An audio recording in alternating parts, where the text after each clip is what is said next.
Cassandra, Cassandra, welcome. And thank you so much for making time to chat with me today. It's always a pleasure when I cross paths with you. You're such a bundle of joy. You Oh, really are. thank you. Listen, it's good to be seen and to be welcomed all the time. So thank you.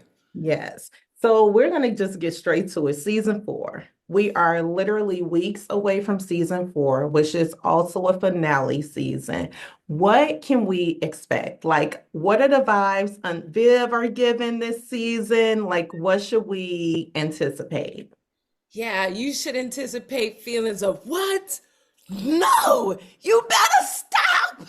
And Oh, then it's going to be a lot of tears. I mm. think I'm so proud of the work that happens this season. I think the internet is going to crash. I think it's spectacular. I think it's a sensational season. I can't say anything about it other than I do believe people will be satisfied. But like anything good, you're going to wish for more. Oh my God. So let me ask, throughout this entire process and this entire Bel Air experience, Cassandra, what are some of the things that you brought out of yourself, behavior wise, characteristic wise, in order to truly pull out this character and pull it off in such an excellent way that you've just been doing season by season? What are some of the things you had to pull from yourself as a woman and as a Black woman to really dig deep into this role? First of all, thank you. That's so kind. I can't tell you how moving it is to me that people have accepted me in this character from day one. I'm just so humble and thankful to God that people, because it could have gone either way. I think the main thing is, I'm not like Aunt Viv. I'm way more like all over the place. Okay, she doesn't use funny voices. She's not, I used to be a stand-up comedian. She's not witty like that.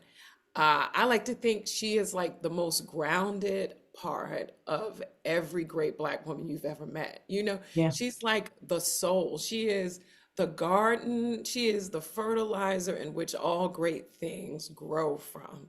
Yeah. So for me, that meant I feel like she's someone who's 10 toes down and grounded, except for when she's with her husband. And I really wanted the parts of me that were insecure and fragile to shine through just as much as the strength. I would say to the writers all the time, like, if we make her so strong, then it doesn't mean anything if she breaks. And that's true for Black women in general. If we're the mule for society to take on all of the grief, drama, and work, it means nothing when you discard us. So I think this season, I think last season, actually, there's a little bit of every season where you see that she's not perfect. And that's the part of me that is, I'm a Libra. I'm no good if I'm not balanced. And I Yeah. think Aunt Viv does a great job of trying to stay balanced until she's not. So, and I really wanted her to have pretty much like my own accent. I didn't want her to be as if she's from Juilliard and all. I feel like we're in 2025 and I wanted her to feel accessible. Like this is what happens when you make some interesting decisions and end up in a mansion.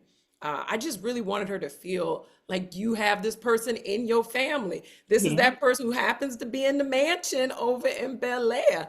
That's really what I wanted for her. And I wanted her to be beautiful and sexy. And I Yeah. think that's what the writers wanted too. That's what the creators wanted. They didn't want her to necessarily blend it. They're like, no, can she be sexy? And I think that's the biggest difference in general about this show is that they didn't try to skip over Black people's sexuality and their warmth and that part of us. They didn't want to Yeah. skip over that.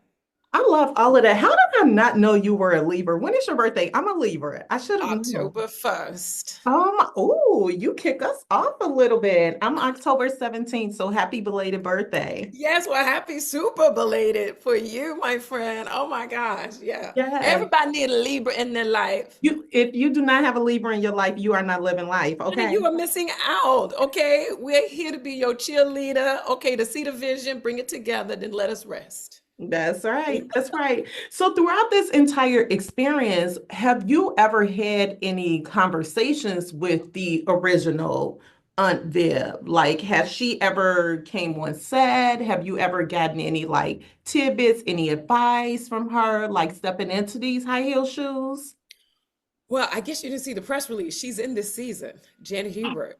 Oh, I haven't. Oh Yeah, my so that just God. came out yesterday, maybe. I Okay. can't believe they even released that because, honey, I was gonna keep that Oh to my the chest. God. That is Uh, huge. but I that love being that. said, Janet Hubert is amazing. Yeah.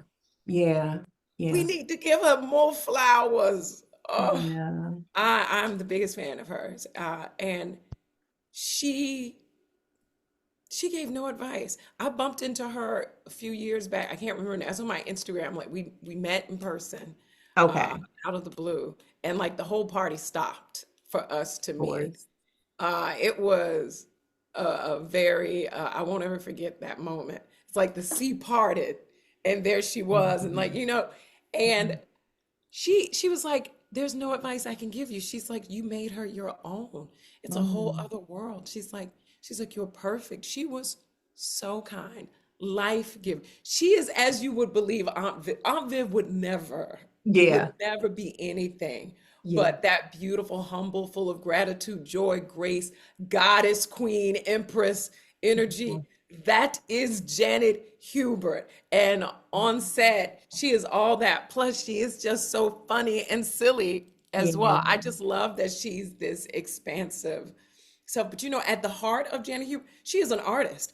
And all artists want you to own your process and they don't want to mess with that. And that's what she did for me. She was just a fountain of just like joy. She had nothing to add or take away.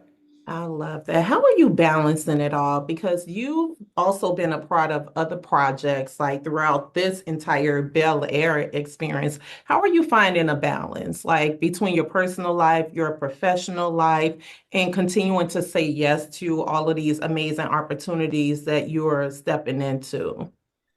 Well, I'm a Libra, so balance is necessary, isn't it? Yeah, yeah, I don't know how, I think a part of my life is just embracing how there'll be extremes in my schedule, and then the opposite of that extreme where it can be quiet. I mean, truthfully, you're right. For the last 4 years, I don't get as much of the quiet. And so a big part right now for me has been about saying no to things, even if it feels exciting. My mental health, I feel very heavy on the idea of like, we are not here for infinity. I'm a yeah, finite being. I'm only supposed to take on so much. And the core of who I am needs deep rest of nothingness, like nothing. Like just looking up at the clouds. Like my insights come from playing and doing nothing. And I can't be a great mom if I don't have that. I can't be a great wife if I can't do that. So it's disappointing people and not hanging out. I am not an outside person.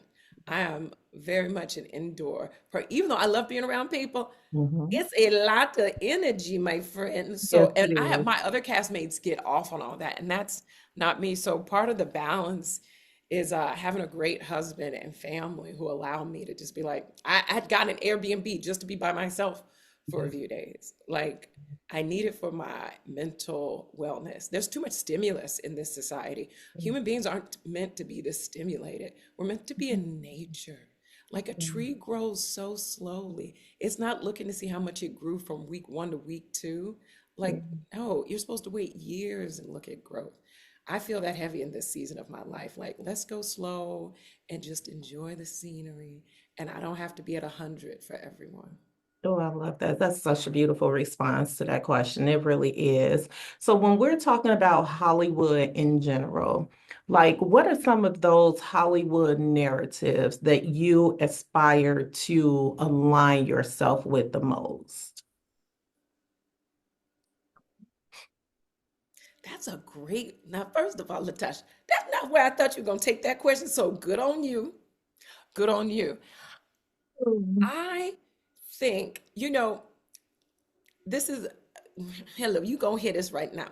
I struggle with anything that is too mainstream. If Mm. if there is anything that is too obtuse or obvious, I'm the one to be like, oh, I don't know if I want to go that way. You Yeah. know, I'm big on, I'm not an actress.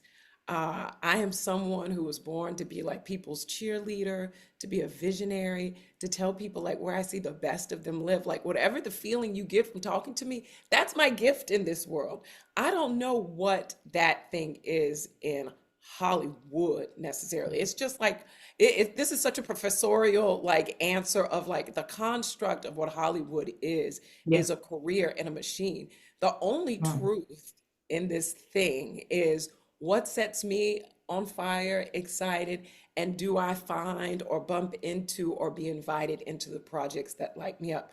Aunt Viv really is that. It's aspirational, inspirational. I get to use the best of myself, and it's something I called in specifically. I would hope I am what I wanted to be as a little girl, which was to show people that Black women are way more expansive than what I saw in the 80s and 90s. And that's why I wanted to become an actress to show like our humanity. And now I'm on the other side of it of like, I'm tired of showing our humanity. It's so plain, we're the blueprint. So Mm. now it's like, can we just relax and enjoy our lives? Like, I just want to be known as like, oh, she stayed herself. Diane Keaton passed away. Yo, Diane, she was 100% herself. Yeah. That's Yeah. what I hope to be. I hope people are like, there was no one else like Cassandra Freeman. Oh my Yeah. gosh, like she was Mm. like her own bohemian, interesting thing. I don't know.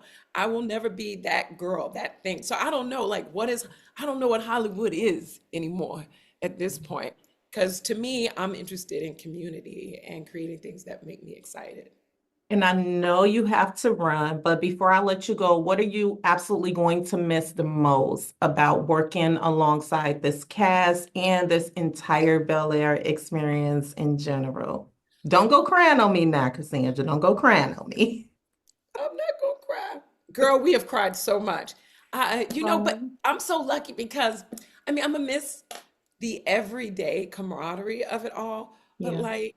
like my best friends of the show, they're still my best friends. You know, I'm still talking to Jabari. I still talk to Ali. I just saw Adrian this weekend. Like that everyday community of it, I Mhm. will miss.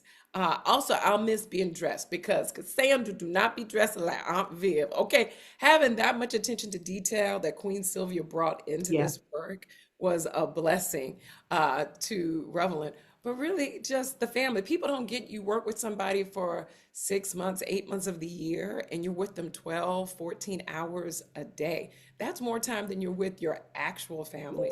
And this is one of the few shows where uh, everyone actually liked each other. Like Coco, like I love Coco. Like if I had a daughter, I would want her to be like Coco. So yeah, I'll miss the everydayness of it.